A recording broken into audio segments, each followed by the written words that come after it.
नमस्कार दोस्तों, इस वक्त की तमाम बेहद बड़ी खबरें, मुख्य समाचार आप लोगों के लिए लेकर के आए हैं दोस्तों, जहां पर एक एक करके चलेंगे दिन भर की सभी बड़ी खबरें आप तक आगे इसी वीडियो के माध्यम से पहुंचाएंगे। खबरों में बढ़ने से पहले अगर आप लोग भी यही मानते हैं कि इंडिया गठबंधन 24 के चुनाव में जबरदस्त प्रदर्शन करने जा रहा है तो अभी इस वीडियो को लाइक कीजिएगा, चैनल को सब्सक्राइब करके कमेंट बॉक्स में #वी सपोर्ट इंडिया जरूर ही कमेंट कीजिएगा। पहले और सबसे बड़ी खबर बताते चले आप लोगों को, जब से यहां पर राहुल गांधी रायबरेली से लड़ेंगे और केएल शर्मा अमेठी से चुनाव लड़ेंगे, इस बात का ऐलान हुआ है, तब से बीजेपी बौखलाई हुई नजर आ रही है। जी हां दोस्तों, मोदी कह रहे हैं कि राहुल गांधी वायनाड से डर करके रायबरेली भाग गए हैं। कम से कम राहुल गांधी देश की 2 सीटों से चुनाव लड़ रहे हैं। क्या नरेंद्र मोदी दक्षिण की किसी सीट से चुनाव लड़ने की हिम्मत कर सकते हैं? इतना ही नहीं, सोशल मीडिया यूजर्स की भी राय सामने निकल के आ रही है। एक यूजर ने कहा है, नरेंद्र मोदी में क्या इतनी हिम्मत है कि वह दक्षिण से किसी सीट से चुनाव लड़ सके? राहुल गांधी उत्तर दक्षिण देश के किसी भी हिस्से से चुनाव लड़ सकते हैं और जीत भी सकते हैं, लेकिन क्या पीएम मोदी दक्षिण से चुनाव लड़ सकते हैं? क्या भाजपा इतनी हिम्मत दिखा पाएगी? क्या पीएम मोदी इतनी हिम्मत दिखा पाएंगे? ये यहां पर खबर सामने निकल की आई है। आप लोगों की क्या कुछ राय है खबर को लेकर के कमेंट बॉक्स में जरूर ही बताइएगा कि राहुल गांधी डरे हुए हैं या पीएम मोदी डरे हुए हैं। आपकी जो भी राय हो कमेंट बॉक्स में बता सकते हैं। इसके साथ ही बताते चलें कि प्रियंका गांधी को अमेठी को संभालने और कांग्रेस के लिए यह सीट जिताने की जिम्मेदारी दे दी गई है। वह 12 दिनों तक अमेठी और रायबरेली दोनों जगह पर कैंप करेंगी और स्मृति ईरानी से मुकाबला करेंगी। यहां पर बताते चले, राहुल गांधी भी रैलियां करेंगे, अखिलेश यादव भी पहुंचेंगे इंडिया गठबंधन के समर्थन में रायबरेली और अमेठी में। इस बार कैसे भी करके कांग्रेस पार्टी को चुनाव जीतना ही है, ये यहां पर खबर आई है, क्योंकि बताते चले अमेठी में यहां पर जनता ही मुकाबला कर रही है भाजपा से, यानी कि चुनाव तो अमेठी की जनता ही लड़ रही है स्मृति ईरानी के खिलाफ। इसके साथ ही बड़ी खबर आ रही है, इंडिया गठबंधन के दिल्ली से प्रत्याशी सोमनाथ भारती का बड़ा दावा, जल्द ही दिल्ली के सीएम अरविंद केजरीवाल जेल से बाहर आएंगे। आज पूरे मामले में सुप्रीम कोर्ट में सुनवाई होनी है।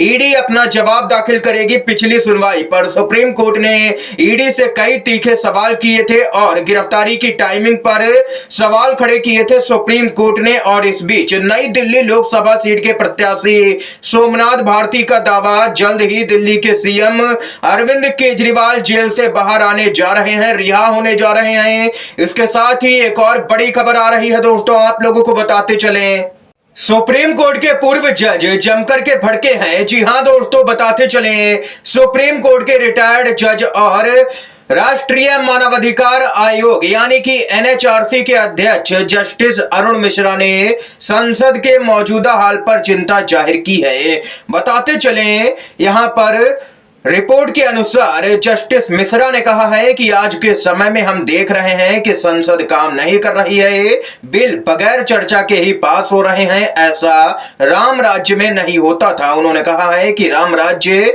धर्म या गरीब और अमीर में फर्क नहीं करता था। उन्होंने कहा है कि हमारे संविधान का लक्ष्य राम राज्य को बनाए रखना है। ये यहाँ पर कहना है सुप्रीम कोर्ट के पूर्व जज का।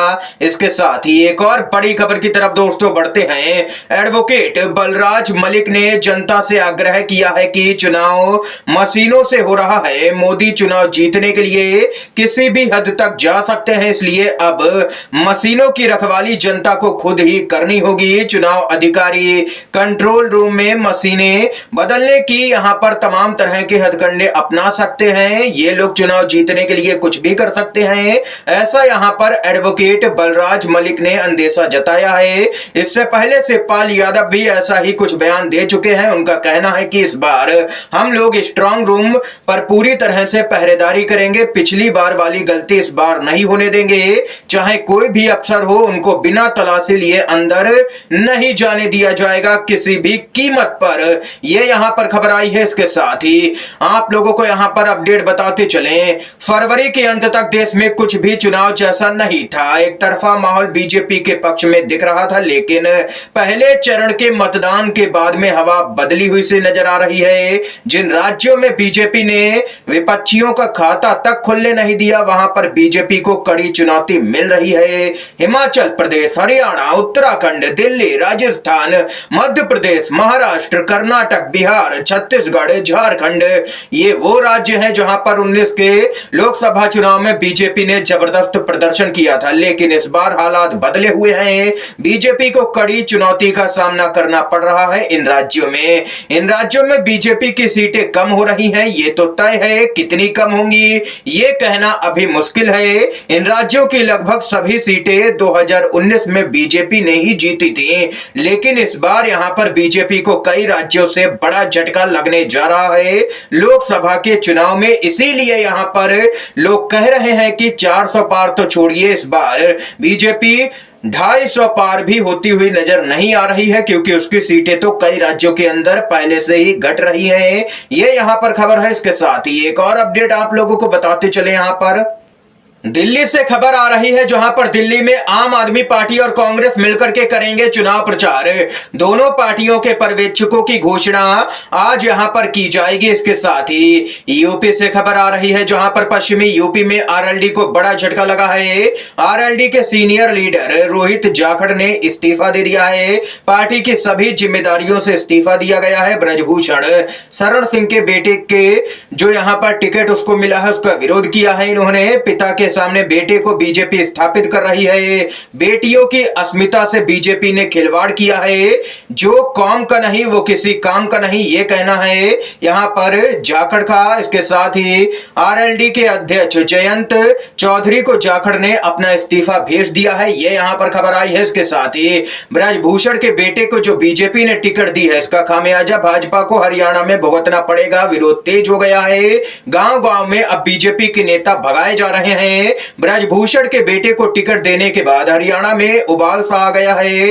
भाजपा की ये गलती हरियाणा में उसे 0 सीट पर लेकर के जा सकती है। ये यहां पर खबर है। इसके साथ ही रायबरेली लोकसभा सीट से कांग्रेस के नेता राहुल गांधी की उम्मीदवारी पर संजय राउत ने कहा, राहुल गांधी वायनाड से लड़ते हैं और जीतते हैं, लेकिन हम सबकी इच्छा थी कि गांधी परिवार से कोई ना कोई उत्तर प्रदेश से लड़ना ही चाहिए। इंदिरा गांधी के समय से पूरा नेहरू परिवार रायबरेली से लड़ता आया है। ये एक परंपरा है। अमेठी तो कोई भी जीत जाएगा। इस बार स्मृति ईरानी लोकसभा नहीं जा रही है, केएल शर्मा जा रहे हैं। ये कहना है संजय राउत का। दोस्तों, इस समय की आज की तमाम बेहद बड़ी खबरें, मुख्य समाचार थे दोस्तों जो हमने आप लोगों तक पहुंचाए।